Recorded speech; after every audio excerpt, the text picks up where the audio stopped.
بسم اللہ الرحمن الرحیم۔ اللہ کے فضل سے ہم نئے اسلامی سال کا آغاز کر چکے ہیں اور اسلامی سال ماہ محرم سے شروع ہوتا ہے۔ اس مہینے میں ایک ایسا تاریخی اور انقلابی سانحہ پیش آیا تھا جس کی یاد ہر سال مسلمانوں کو یہ سبق دیتی ہے کہ اصل زندگی اللہ کی راہ میں اپنا سب کچھ قربان کر دینا ہے۔ یہی شہادت امام حسین رضی اللہ عنہ کا پیغام ہے۔ دراصل زندگی کا راز ہی یہ ہے کہ قوم مسلسل جدوجہد، قربانی اور راہ حق پر جمنے اور آگے بڑھنے کے لیے تیار رہے۔ کربلا کی داستان بھی ہمیں یہی سبق دیتی ہے کہ اسلام اور ملت اسلامیہ کی زندگی باطل کے مقابلے پر جمنے اور حق کے لیے جان عزیز کی شہادت دینے میں مثمر ہے۔ اسلام زندہ ہوتا ہے ہر کربلا کے بعد۔ ہم واقعات کی تفصیل میں جائے بغیر شہادت امام حسین رضی اللہ عنہ کا مقصد سمجھنے کی کوشش کرتے ہیں۔ یہ شہادت ایک عظیم مقصد کے لیے تھی۔ ان کی قربانی تو خود اس بات کا ثبوت ہے کہ وہ اس مقصد کو جان سے بڑھ کر عزیز رکھتے تھے۔ اب ہمیں دیکھنا یہ ہے کہ وہ کیا مقصد تھا۔ امام عالی مقام کی نگاہیں اس وقت مسلم معاشرے اور اسلامی ریاست کی روح اور اس کے مزاج اور اس کے نظام میں کسی بڑی تبدیلی کے آثار دیکھ رہی تھیں جس کو روکنے کے لیے جدوجہد کرنا ضروری تھا۔ وہ تبدیلی کیا تھی؟ ظاہر ہے کہ لوگوں نے اپنا دین نہیں بدل دیا تھا۔ ہم کب کی بات کر رہے ہیں؟ ہم یہ 60 ہجری کے آخر کی بات کر رہے ہیں، کیونکہ 61 ہجری یا 61 ہجری کے بالکل آغاز میں 10 تاریخ کو حضرت امام حسین رضی اللہ عنہ کی شہادت ہوئی تھی۔ تو لوگوں نے اپنا دین نہیں بدلا تھا۔ حکمرانوں سمیت سب لوگ اللہ پر ایمان رکھتے تھے، اللہ کے نبی صلی اللہ علیہ وسلم پر ایمان رکھتے تھے، قرآن کو مانتے تھے۔ مملکت کا قانون بھی نہیں بدلا تھا۔ اصل تبدیلی کیا تھی کہ خلافت راشدہ کے بعد یا چاروں خلفائے راشدین کے بعد حضرت امیر معاویہ نے اپنے دور حکومت میں اپنے بیٹے یزید کو ولی عہد نامزد کیا، اور پھر اس کی تخت نشینی سے دراصل جس خرابی کی ابتدا ہو رہی تھی وہ اسلامی ریاست کے دستور یا اس کے مقصد کی تبدیلی تھی۔ اس تبدیلی کے پورے نتائج اگرچہ اس وقت سامنے نہ آئے تھے، لیکن ایک صاحب نظر آدمی گاڑی کا رخ تبدیل ہوتے ہی یہ جان سکتا ہے کہ اب اس کا راستہ بدل رہا ہے۔ دیکھیے، حضرت امام حسین رضی اللہ عنہ نے اللہ کے نبی صلی اللہ علیہ وآلہ وسلم، سیدہ فاطمہ رضی اللہ عنہا اور حضرت علی رضی اللہ عنہ کی آغوش میں تربیت پائی تھی، اور صحابہ کی بہترین سوسائٹی میں عمر کی منزلیں طے کی تھیں، خلافت راشدہ دیکھی تھی، اور وہ اس انحراف یا یہ جو ٹرن ہو رہا تھا مقصد، اس کو دیکھتے ہی اس گاڑی کو نئی لائن پر جانے سے روکنے کے لیے کھڑے ہو گئے۔ کچھ باتوں کو ابتدا سے ذہن میں رکھیے گا۔ دیکھیں، جو اسلامی ریاست ہے نا، اس کی اولین خصوصیت یہ تھی اور یہ ہونی چاہیے کہ ملک اللہ کا ہے، ملک کی عوام اللہ کی رعیت ہیں، اور حکومت اس رعیت کے معاملے میں اللہ کے سامنے جواب دہ ہے۔ حکومت اس رعیت کی مالک نہیں ہے اور رعیت اس کی غلام نہیں ہے۔ حکمرانوں کا کام سب سے پہلے اپنی گردن میں خدا کی بندگی کا جو پٹا ہے وہ ڈالنا ہے، اور پھر یہ ان کی ذمہ داری ہے کہ خدا کی رعیت پر اس کا قانون نافذ کریں۔ لیکن یزید کی ولی عہدی سے کیا ہوا تھا کہ انسانی بادشاہت کا مسلمانوں میں آغاز ہوا، یعنی خدا کی بادشاہی کا تصور صرف زبانی اعتراف تک محدود ہونا شروع ہو گیا، ٹھیک ہے، اور بادشاہت وہ اس کا ایک اپنا مزاج ہے کہ ملک بادشاہ کا ہے اور شاہی خاندان کا ہے، اور وہ رعیت کی جان، مال، آبرو، ہر چیز کا مالک ہے، ٹھیک ہے۔ تو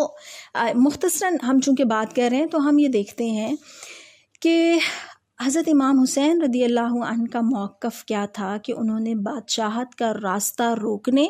اور خلافت کو زندہ رکھنے کے لیے آواز بلند کی تھی، اور اسلام نے انسانیت کو بادشاہت یا ملوکیت کا نظام نہیں دیا بلکہ خلافت کا نظام دیا ہے،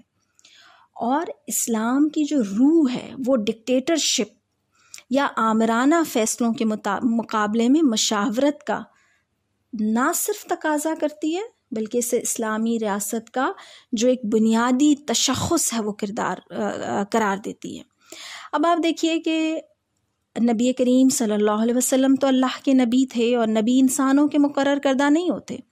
انہیں اللہ تعالیٰ خود اس مقام پر فائز فرماتا ہے۔ اور آپ صلی اللہ علیہ وسلم نے واضح طور پر ارشاد فرما دیا کہ آپ پر سلسلہ انبیاء مکمل ہو چکا ہے، اب کوئی نبی نہیں آئے گا۔ اور آپ صلی اللہ علیہ وسلم کے ارشاد کے مطابق دور نبوت کے بعد خلافت کا دور تھا، ٹھیک ہے، جو نبوت کے طریقے پر ہوگی، اور خلیفہ کا تقرر اس کی اہلیت، اس کی صلاحیت، اس کی صالحیت، اس کے علم، اس کے تقوی کی بنیاد پر امت کو کرنا ہوتا ہے، ٹھیک ہے۔ اب آپ دیکھیے کہ نبی کریم صلی اللہ علیہ وسلم کے وصال کے بعد آپ صلی اللہ علیہ وسلم کے جانشین کا تقرر ایک اہم اور فوری نوعیت کا مسئلہ تھا۔ اسی وجہ سے صحابہ نے کسی تاخیر کے بغیر فوری طور پر اس کو حل کرنے کی طرف توجہ دی، اور قرآن و سنت کی تعلیمات کی روشنی میں صحابہ نے مشورے سے آپ صلی اللہ علیہ وسلم کے جانشین کا فیصلہ کیا، اور پوری جماعت صحابہ کا اس پر اتفاق تھا کہ حضرت ابوبکر صدیق رضی اللہ عنہ کے ہاتھ پر بیعت کی جائے۔ حضرت ابوبکر صدیق نے تقریباً 2.5 سال خلافت کی ذمہ داری نبھائی۔ جب حضرت ابوبکر دنیا سے رخصت ہونے لگے تو مرض الموت میں انہوں نے اہل شورا کو طلب کیا اور اپنے جانشین کے نام تجویز کرنے کی بات کی، اور یہ شورا کے جو سب ارکان تھے یہ بلند مرتبت صحابہ تھے، ٹھیک ہے۔ اور وہاں پر پھر مشورے سے آپ کو معلوم ہے کہ حضرت عمر فاروق رضی اللہ عنہ جو ہیں وہ خلیفہ مقرر ہوئے۔ پھر حضرت عمر کا آپ کو معلوم ہے کہ 10 سالہ دور میں جو خلافت تھی نہایت قابل قدر کارنامے سر انجام دیے، پھر ایک قاتلانہ حملے میں شدید زخمی ہوئے، اور انہیں اپنی شہادت جب بالکل سامنے نظر آئی تو انہوں نے مستقبل کے خلیفہ کا فیصلہ کرنے کے لیے ایک 6 رکنی کمیٹی مقرر کی، اور یہ سب ارکان جو ہیں یہ عشرہ مبشرہ میں سے تھے۔ اور یہاں پر انہوں نے آپس میں مشورے سے حضرت عبد الرحمن بن عوف رضی اللہ عنہ کو یہ کام تفویض کیا کہ وہ عوام الناس سے مشورہ کریں اور پھر اپنی رپورٹ پیش کریں۔ اور یہاں پر دیکھیں کہ عوام کے سامنے کوئی نام تجویز کرنے سے پہلے ان کی طرف رجوع ضروری سمجھا گیا۔ تو حضرت عبد الرحمن بن عوف نے 3 دن رات انتہائی محنت مشقت سے اس اہم اور نازک ترین ذمہ داری سے عہدہ برا ہونے کا حق ادا کیا، اور انہوں نے جن جن لوگوں تک وہ پہنچ سکتے تھے، گھروں میں بیٹھی پردہ نشین خواتین، چراگاہوں میں جانوروں کی دیکھ بھال کرنے والے چرواہے، سب سے رائے لی، اور پھر مسجد نبوی کے اندر اعلان یہ فرمایا کہ امت کی اکثریت جو ہے وہ حضرت عثمان بن عفان رضی اللہ عنہ کو یہ ذمہ داری سونپنا چاہتی ہے۔ حضرت عثمان نے تقریباً 12 سال خلافت کی، اور ان کے خلافت کے آخری دور میں کچھ فتنے سر اٹھانے لگے، اور انہی فتنوں کے نتیجے میں وہ فساد رونما ہوا جس میں آپ کو مدینہ کے اندر شہید کر دیا گیا۔ اور حضرت عثمان کی شہادت کے بعد امت مسلمہ پر بہت ہی مشکل اور کڑا وقت آ گیا۔ صحابہ اکرام اس صورتحال سے سخت پریشان تھے، اور اس موقع پر مدینہ کے سب لوگوں نے حضرت علی بن ابی طالب رضی اللہ عنہ سے درخواست کی کہ وہی اس نازک گھڑی میں امت کی قیادت کا فریضہ ادا کر سکتے ہیں۔ اور پھر حضرت علی جب مسجد تشریف لائے تو سب جو ہے وہ والہانہ ان کی طرف لپکے، اور سب نے ان کے ہاتھ پر بیعت کی۔ اور پھر آپ کو معلوم ہے کہ حضرت علی رضی اللہ عنہ نے تقریباً 4.25 سال تک حکومت کی، اور پھر ان کی بھی شہادت ہوئی، اور ان کی شہادت کے بعد ان کے بیٹے حضرت حسن رضی اللہ عنہ کی بیعت کی، لیکن چونکہ امت میں انتشار آ چکا تھا، اور حضرت امیر معاویہ جو شام کے گورنر تھے انہوں نے بھی جو ہے وہ اپنی حکومت کا اعلان کر دیا تھا، تو پھر حضرت حسن جو ہیں وہ اس سے الگ ہو گئے تھے، اور انہوں نے حضرت معاویہ بن ابی سفیان کے ساتھ مصالحت کر لی اور ان کی بیعت کر لی۔ تو نبی کریم صلی اللہ علیہ وسلم نے ایک حدیث میں فرمایا کہ میری امت میں خلافت 30 سال تک رہے گی، پھر ملوکیت کا دور شروع ہو جائے گا، ٹھیک ہے۔ تو یہ 30 سال یہاں پورے ہوتے ہیں، اور نبی صلی اللہ علیہ وسلم کی ارشاد کے مطابق پھر ملوکیت کا دور شروع ہوا۔ اور دیکھیے کہ یزید کو جب نامزد کیا گیا تو یزید کو حکمران تسلیم کرنے سے انکار کرنے والوں کی فہرست میں صحابہ کی تعداد جو نام ہے وہ بڑی تعداد میں آتے ہیں، ٹھیک ہے، انہوں نے اس کا انکار کیا اور پورے عالم اسلام میں اس کو قبول نہیں کیا گیا، مخالفت جو ہے وہ وہاں پر جاری رہی۔ لیکن حضرت امام حسین نے جو ہے وہ پوری جرت ایمانی کے ساتھ یہ فرمایا کہ اللہ کی قسم میں سر تو کٹوا سکتا ہوں مگر زبردستی مجھ سے بیعت نہیں لی جا سکتی۔ اور پھر وہ مرحلہ تاریخ کے ہم جو ساری آپ یقیناً وہ سب جانتے ہوں گے، جو سفر تھا اور جو سارے بہت دلدوز قسم کے واقعات تھے کہ حضرت حسین بن علی رضی اللہ عنہ اور ان کے ساتھیوں نے ایک بڑی قربانی پیش کی،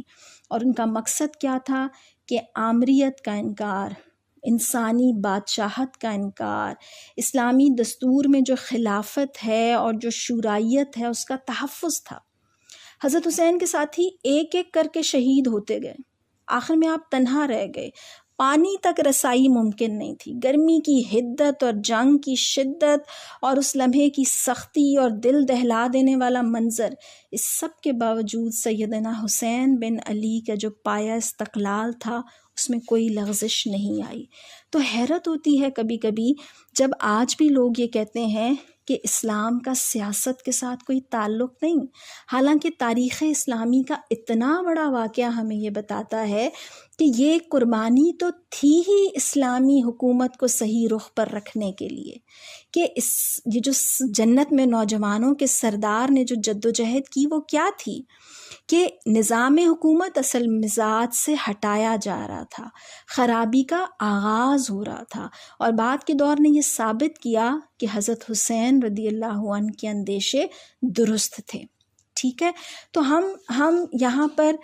کیا سمجھنے کی کوشش کر رہے ہیں کہ اسلام کا جو نظام خلافت ہے وہ اتنا قیمتی اثاثہ ہے کہ اس کے لیے بڑی سے بڑی قربانی دی جا سکتی ہے،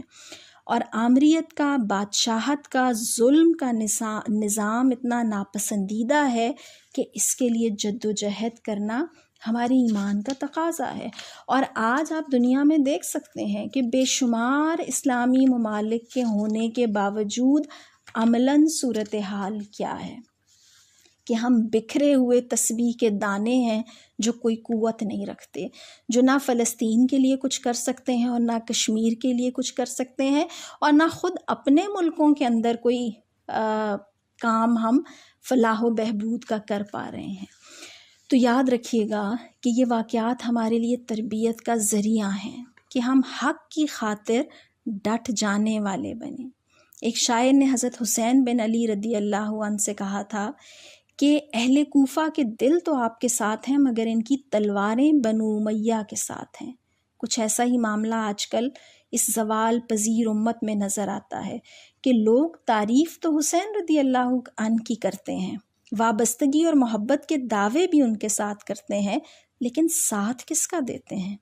ایک مومن کی شان تو یہ ہونی چاہیے کہ وہ باطل کے مقابلے میں حق پر ڈٹ جائے۔ ایک آخری بات جو مختصراً آپ کے سامنے بیان کرنا چاہ رہی تھی وہ یہ کہ اس پوری جد و جہد میں جب بھی ہم شہید کربلا کا تذکرہ آتا ہے تو ان کی بہن زینب بنت علی رضی اللہ عنہا کے حالات و واقعات بھی سامنے آتے ہیں، اور ان کا جو کردار ہے وہ اس پوری جد و جہد کے اندر عورت کے کردار کی طرف بھی ہمیں متوجہ کرتا ہے۔ تو اللہ کرے کہ ہم اسلام کو اس کی اصل کے ساتھ سمجھیں بھی اور اس پر عمل بھی کریں۔